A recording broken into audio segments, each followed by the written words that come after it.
to testify on President Trump's supplemental funding request for the Department of War. As you know, we live in a dangerous world that requires bold and swift action.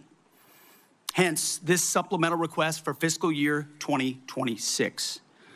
This request is an urgent, necessary injection of resources to address the immediate needs of our department. The supplemental funding request is not a substitute. This is against Iranian people, 90 million people. Your hands are bloody of 17 Americans and 4,000 The witness will suspend until order is restored in the committee room. I know that individuals feel very passionately, but we must have order in the hearing room so that we can proceed. We're now going to move forward with our hearing, and Secretary Hegseth, please proceed. Thank you. The supplemental funding request is not a substitute for the President's full $1.5 trillion base budget request. $1.5 trillion. Stop bombing our children in Iran and Palestine. This is illegal.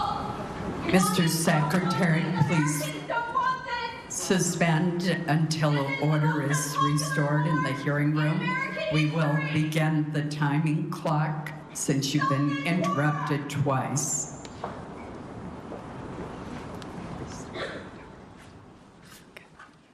Thank you. Please proceed. $1.5 trillion is what the President seeks and what we need to defend the country.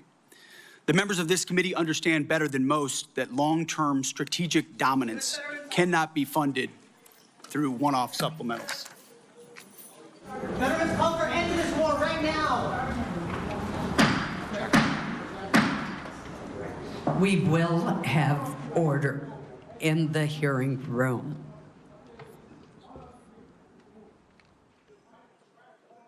Mr. Secretary, please proceed.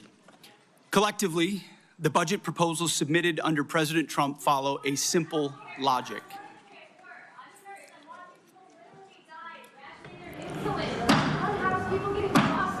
I would ask that the Capitol Police, whose professionalism I admire, remove those who are seeking to disrupt the hearing.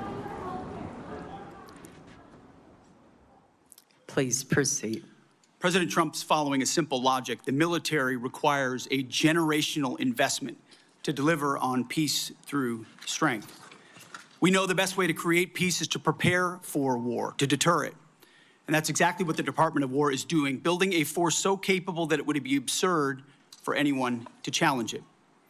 As the direct result of neglected priorities and gross negligence that ignored threats left over from the previous administration, President Trump inherited a set of global and domestic crises, deferred maintenance almost across the board.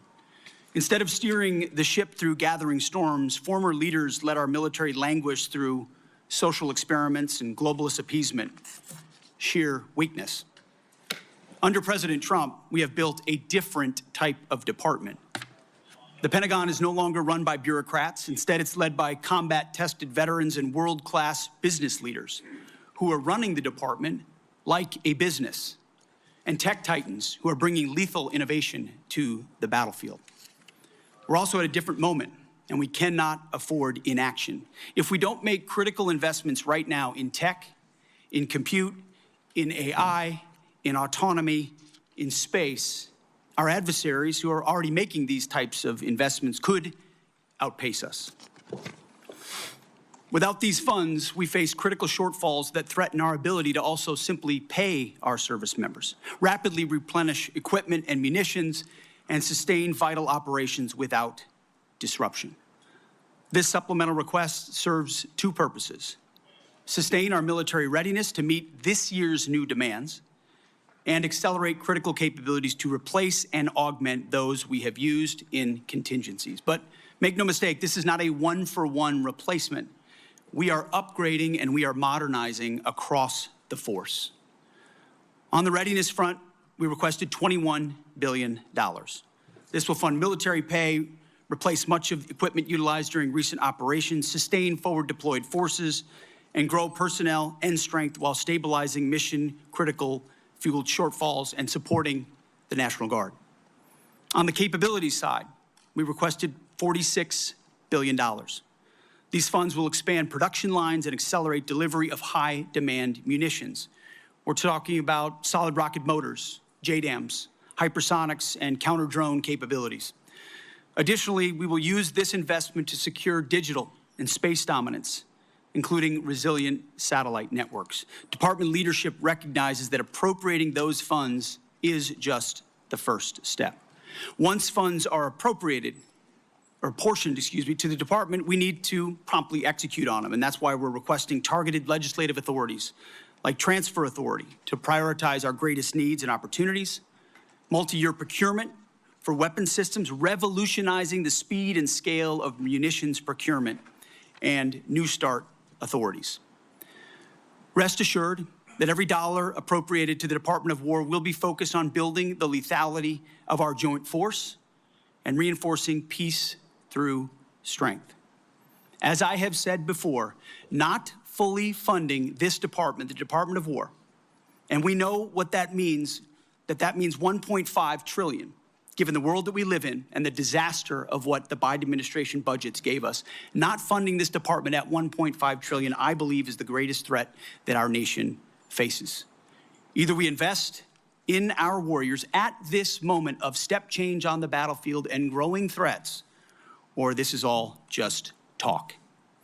I look forward to working with this committee to secure those funds so that our warfighters can continue to do their work every day to keep our great republic safe. Thank you very much.